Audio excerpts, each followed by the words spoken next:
Chelyabinsk gets a bit of a bad rap for being one of the biggest and baddest industrial cities in Russia, but I've always liked Chelyabinsk. And of course, there's loads of great Soviet architecture. Today, I'm going to show you guys my top 10. Also, I'm on daddy duty today, but that's okay, because if there's one thing my little daughter loves, it's Soviet architecture.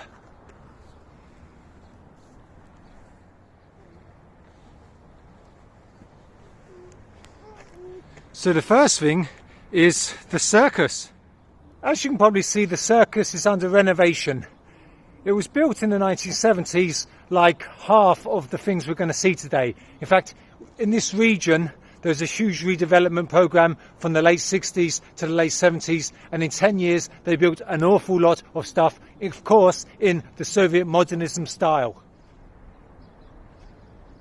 This circus is absolutely typical of circuses built all throughout the Soviet Union during that time. In fact, there's analogues of this circus in many different cities.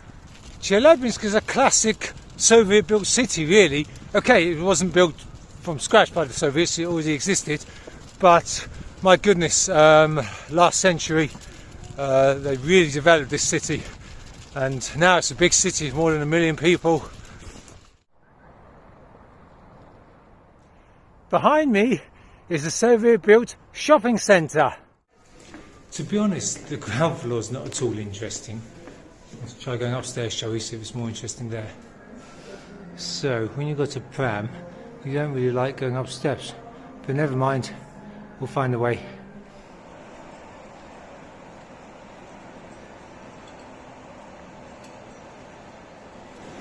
To be honest, upstairs isn't any more interesting, but at least it's lighter and airier. These days, I guess the most interesting aspect is the form of the building and the roof.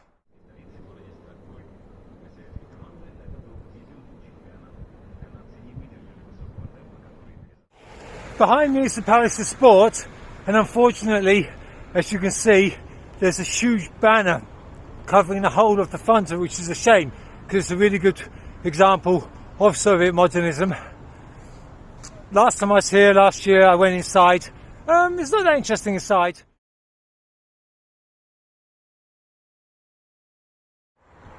The angle pylons are pretty cool, at least. And my daughter's examining them now. I told you she likes Soviet architecture.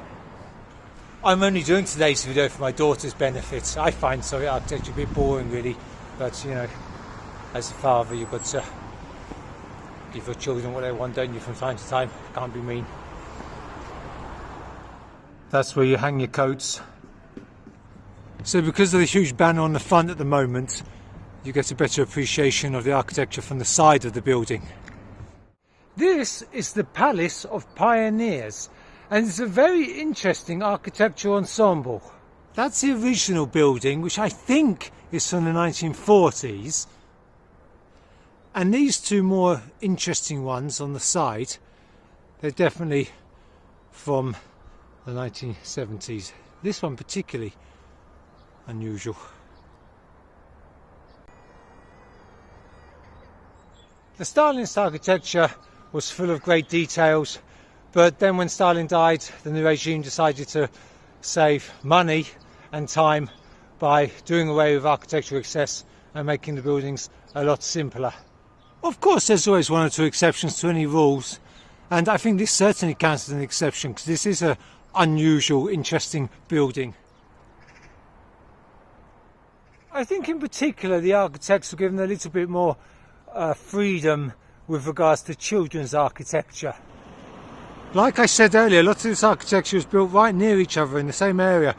That's the Pioneer Palace that we've just been to, and then you see the Sports Palace up there, and then in the distance the shopping centre we went to.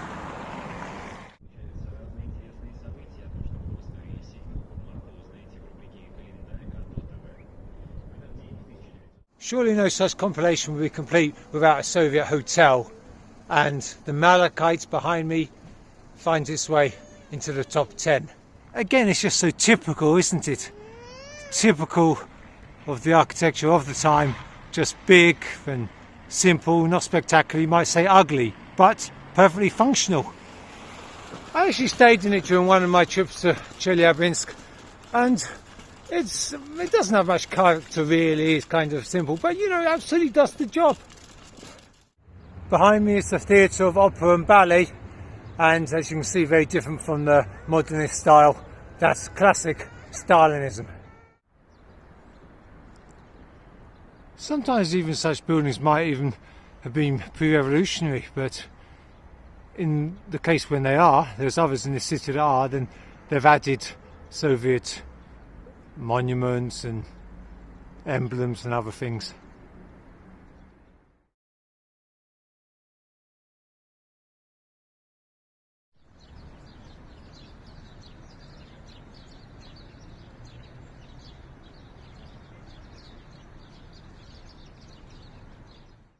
This Children's World department store in Chelyabinsk is one of the best ones in the whole country, I think. Certainly that I've been to.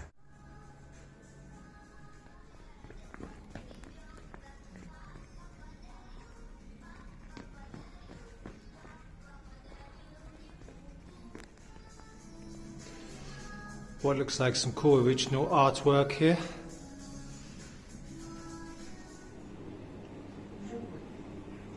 This legendary shop even has a little museum and a cafe, children's playrooms. It's more than just a shop. Got it! I've just come to the building. It's got my favourite piece of street art in the whole city. And unfortunately, it seems the building, like so many, is also under renovation, which is annoying. And they've covered up the fantastic piece of artwork, so you guys don't get to see it. As you can see, for some reason, it's been covered by this awful green canvas thing. I don't know why. Hopefully I've got a photo of it somewhere from previous visit I can show you guys. So yeah, that's doubly gutted really, because firstly it's a fantastic piece of art, it really is. And secondly, it's kind of, I've come especially to this part of the city, quite out of my way, for this piece. So yeah, happens like that sometimes, but never mind, that's how the cookie crumbles. And at least my little baby's now having her afternoon sleep, so she didn't miss out on it either, so that's alright. Just you guys did, sorry.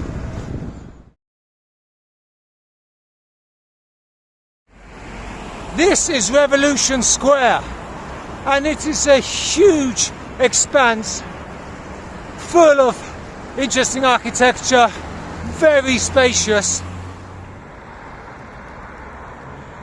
This huge building here is under renovation. I don't know if you can make out, but they've put a covering up that looks a bit like the building, so it's not so much of an eyesore.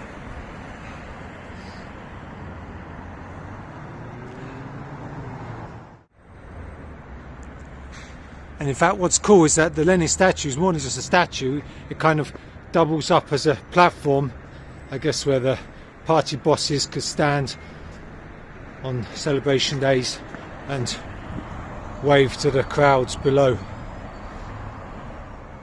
In the corner of the square, that was a hotel, but unfortunately it's not operating anymore, which is a shame because it's a great location.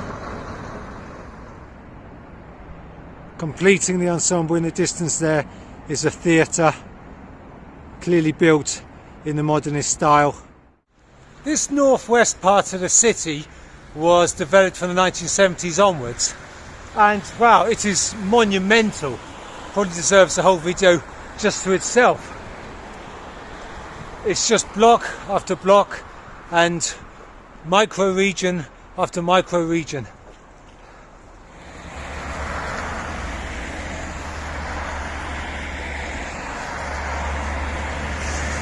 Because this region is so gigantic, I think the best thing I can do is just jump on a tram and see it from there. Old school tram, but that's fine by me.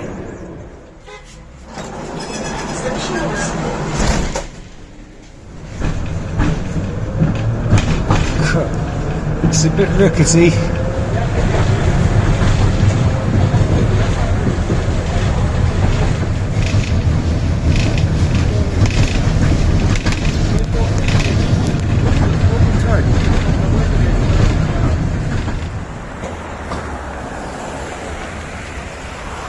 So the tram goes along Victory Street, but the next street, Komsomol Prospect, I think is probably even better. So let's go check that out.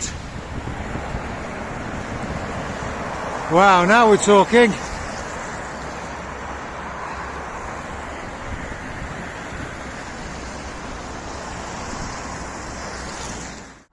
The trams run along Victory Street, and along Komsomolsky Prospect you can have normal buses and of course our old friend the trolley bus.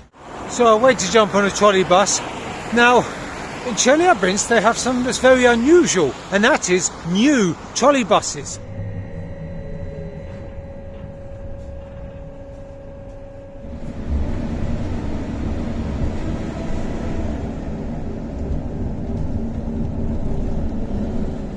I tell you what, it's a good thing I've been using public transport today, because to do all this, there's no way I could do it in a day. Take a couple of days probably just to see this region alone. That's the top 10 then. I hope you enjoyed that, and let me know in the comments what your favourite place was.